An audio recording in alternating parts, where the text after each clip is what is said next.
اعوذ باللہ من الشیطان الرجیم بسم اللہ الرحمن الرحیم رب اشرح لی صدری ویسر لی امری واحلل عقدۃ من لسانی یفقہوا قولی اللہم انی اسألک علما نافعا ورزقا طیبا وعملا متقبلا اللہم صلی علی محمد وعلی آل محمد کما صلیت علی ابراہیم وعلی آل ابراہیم انک حمید مجید اللہم بارک علی محمد وعلی آل محمد کما بارکت علی ابراہیم وعلی آل ابراہیم انک حمید مجید۔ السلام علیکم۔ آج ہم لوگوں نے سورۃ البقرہ کا آغاز کرنا ہے الحمدللہ۔ سورۃ البقرہ کا نام بقرہ اس لیے رکھا گیا ہے کیونکہ اس میں ایک جگہ گائے کا ذکر آیا ہے، اسی وجہ سے سورۃ البقرہ کا نام بقرہ رکھا گیا ہے۔ سورۃ البقرہ کی زمانہ نزول کے اعتبار سے اگر ہم بات کریں تو اس کا بیشتر حصہ ہجرت مدینہ کے بعد مدنی زندگی کے بالکل ابتدائی دور میں نازل ہوا ہے، اور کم تر حصہ ایسا ہے جو بعد میں نازل ہوا۔ اس کا کچھ حصہ جون سا ہے نبی پاک صلی اللہ علیہ وسلم کے آخری زمانے میں اترا، جیسے کہ سود سے ریلیٹڈ جو آیات ہیں وہ تب نازل ہوئی جب نبی پاک صلی اللہ علیہ وسلم کا بالکل آخری زمانہ تھا۔ سورۃ البقرہ مدنی سورت ہے، یہ قرآن کی طویل ترین سورت ہے۔ ترتیب کے لحاظ سے یہ قرآن مجید کی دوسری سورت ہے۔ اس سورت کی آیت نمبر 67 میں ایک گائے کا واقعے کا ذکر ہے، جس کی وجہ سے اس سورت کا نام سورۃ البقرہ رکھا گیا۔ بقرہ عربی زبان میں گائے یا بیل کے لیے استعمال کیا جاتا ہے۔ سورۃ البقرہ قرآن مجید کی سب سے طویل سورت ہے۔ سورۃ البقرہ کی 40 رکوع ہیں، 286 آیات ہیں۔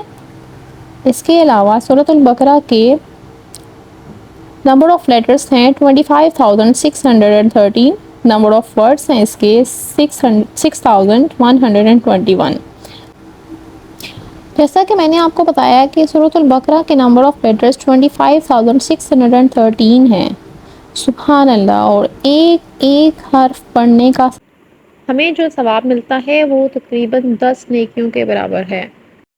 سبحان اللہ۔ اللہ تعالیٰ ہمارے علم اور اجر میں اضافہ کرے اور ہمیں ان احکامات کو نہ صرف پڑھنے والا بنا دے بلکہ اس پہ عمل کرنے والا بنا دے، آمین۔ سورۃ البقرہ کی قدر و منزلت یا فضیلت کا اندازہ ہم احادیث سے لگا سکتے ہیں۔ حضرت ابو امامہ باہلی سے روایت ہے کہ میں نے رسول اللہ صلی اللہ علیہ وآلہ وسلم سے سنا، آپ ارشاد فرماتے تھے کہ قرآن پڑھا کرو، وہ قیامت کے دن اپنے پڑھنے والوں کا شفیع بن کر آئے گا، خاص طور پر ذخروین یعنی کہ دو اہم نورانی صورتیں سورۃ البقرہ اور سورہ آل عمران پڑھا کرو، وہ قیامت کے دن اپنے پڑھنے والوں کے لیے سایہ بن جائے گی، جیسے بادلوں کا سایہ یا سائبان صف بندے پرندوں کا۔ یہ دونوں صورتیں قیامت میں اپنے پڑھنے والوں کی طرف سے مدافعت کریں گی۔ اللہ اکبر۔ اللہ تعالیٰ ہمیں بھی ان لوگوں میں شامل کرے جن کے سر پہ قیامت والے دن سورۃ البقرہ ابر بن کے آ جائیں گی اور بادل کا سایہ بن جائیں گی، آمین یا رب العالمین۔ حضرت ابو ہریرہ رضی اللہ تعالیٰ عنہ سے روایت ہے کہ نبی پاک صلی اللہ علیہ وآلہ وسلم نے کہا کہ ہر چیز کا ایک بلند مقام ہوتا ہے، اور قرآن مجید کا بلند حصہ سورۃ البقرہ ہے۔ اس میں ایک آیت ایسی ہے جو آیتوں کی سردار ہے، وہ آیت الکرسی ہے، جس گھر میں پڑھی جاتی ہے اس گھر سے شیطان بھاگ جاتا ہے۔ ترمذی شریف میں یہ حدیث ہے۔ حضرت ابو امامہ رضی اللہ تعالیٰ عنہ سے روایت ہے کہ نبی پاک صلی اللہ علیہ وآلہ وسلم نے ارشاد فرمایا کہ 4 چیزیں اس خزانہ سے اتاری گئی ہیں جو عرش کے سائے کے نیچے ہیں، ان 4 کے علاوہ کوئی بھی چیز نہیں اتاری گئی۔ اس میں سب سے پہلے ام الکتاب یعنی سورۃ الفاتحہ، دوسرے نمبر پہ آیت الکرسی، تیسرے نمبر پہ سورۃ البقرہ کی آخری 2 آیات، اور چوتھے نمبر پہ سورۃ الکوثر اتاری گئی۔ اللہ کے رسول نے فرمایا، ان البیت الذی تقرأ فیہ سورۃ البقرہ لا یدخلہ الشیطان، جس گھر میں سورۃ البقرہ کی تلاوت کی جاتی ہے شیطان اس گھر میں داخل نہیں ہو سکتا۔ مسلم شریف کی حدیث ہے 1821۔ اب ہم اپنے لیسن کا آغاز کرتے ہیں۔ بسم اللہ الرحمن الرحیم، الف لام میم، یہ حروف مقطعات ہیں، اس کا معنی کسی کو نہیں پتا۔ ذالک الکتاب، وہ کتاب، لا ریبہ، نہیں کوئی شک، فیہ، اس میں، ہدی متقین ہدایت ہے متقیوں کے لیے۔ آیا مبارک کے پہلے حصے میں اللہ تعالیٰ کہتے ہیں کہ اس کتاب میں کوئی شک نہیں، لا ریبہ، ریب کہتے ہیں شک کو، ایسا یعنی کہ بالکل بال برابر بھی شک نہ ہو، یعنی کہ قرآن مجید میں کوئی شک نہیں ہے، بال برابر بھی شک نہیں ہے۔ ہدی للمتقین، اور یہ کتاب ہدایت ہے متقیوں کے لیے۔ اب یہاں بھی کوشچن ریز ہوتا ہے، متقی کون لوگ ہیں؟ متقی وہ لوگ ہیں جو تقوی اختیار کرتے ہیں۔ الذین، وہ لوگ جو یؤمنون، وہ سب ایمان لاتے ہیں، بالغیبی، غیب پر، ویقیمون الصلاۃ، اور وہ سب قائم کرتے ہیں نماز، ومما، اور اس سے جو رزقناہم، ہم نے انہیں دیا ہے، ینفقون، وہ سب خرچ کرتے ہیں۔ اگلی ہی آیت میں اللہ تعالیٰ نے متقی کی ڈیفینیشن بھی بتائی ہے اور ساتھ ہی ساتھ متقیوں کی کچھ خصوصیات بھی بتائی ہیں۔ آیت نمبر 3 میں اللہ تعالیٰ نے بتایا کہ متقی وہ لوگ ہیں جو کہ ایمان لے کر آتے ہیں غیب پر۔ اب غیب کیا ہے؟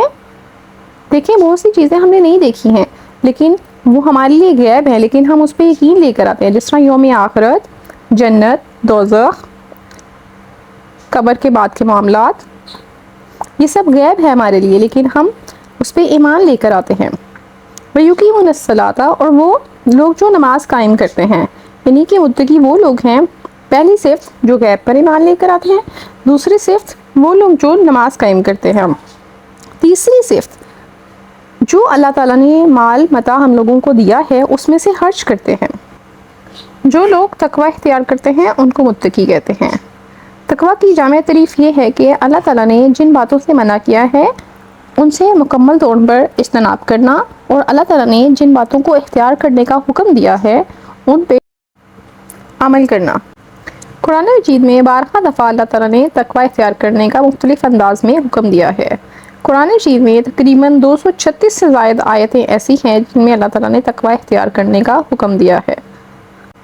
تقوی کے لغوی معنی ہے نفس کو قابو میں رکھنا، اور تقوی کے اصطلاحی معنی ہے انسان کو ان کاموں سے بچنا چاہیے جن سے اللہ تعالیٰ نے منع فرمایا ہے اور جن کا حکم دیا ہے ان پہ عمل کرنا چاہیے۔ حضرت ابو درداء نے فرمایا، تقوی ہر قسم کی بلائی جامعہ ہے، یہ وہ چیز ہے جس کا اللہ تعالیٰ نے اولین اور آخرین کو حکم دیا ہے۔ تقوی کے مختلف درجات ہیں، پہلا درجہ، متوسط درجہ اور اعلیٰ درجہ۔ انشاءاللہ اس کی ڈیٹیل پھر کسی اور دن پڑھیں گے۔ ابھی صرف اتنا بتانا چاہتی ہوں آپ کو کہ عام لوگوں کا تقوی یہ ہے کہ شرک کو چھوڑ دیں، اور خاص کا یہ ہے کہ خواہش نفسانی اور گناہوں کو چھوڑ دیں، تمام حالت میں اللہ تعالیٰ کی فرمانبرداری کریں اور ایسے تمام کاموں سے بچیں جن سے اللہ تعالیٰ نے منع فرمایا ہے۔ پھر آیت کے اگلے حصے میں انفاق فی سبیل اللہ یعنی کہ مال خرچ کرنے کے بارے میں کہا گیا ہے۔ مال خرچ کرنے کی ماشاءاللہ بہت فضیلت ہے۔ اللہ تعالیٰ بہت زیادہ ان لوگوں کو پسند کرتا ہے جو اپنا مال نیکی کے کاموں میں خرچ کرتے ہیں، لیکن اس شخص کی فضیلت ہے جو مال خرچ کر کے احسان نہیں جتلاتا، نہ زبان سے ایسا کلمہ کہتا ہے کہ جس سے غریب محتاج لوگ اپنی عزت نفس مجروح نہیں سمجھتے ہیں اور نہ ہی تکلیف محسوس کرتے ہیں، کیونکہ کسی کو مال خرچ کر کے تکلیف دینا زبان سے یا پھر ایسے جیسچرز اور پوسٹرز شو کرنا کہ وہ اپنے آپ کو حقیر سمجھنے لگ جائے، اس بات کو نبی پاک صلی اللہ علیہ وآلہ وسلم نے سختی سے منع فرمایا ہے۔ آپ صلی اللہ علیہ وآلہ وسلم کا فرمان ہے کہ قیامت والے دن 3 آدمیوں سے کلام نہیں فرمائے گا اللہ تعالیٰ، ان میں سے ایک احسان جتلانے والا ہے۔ استغفر اللہ، اللہ تعالیٰ ہمیں اس سے بچائے۔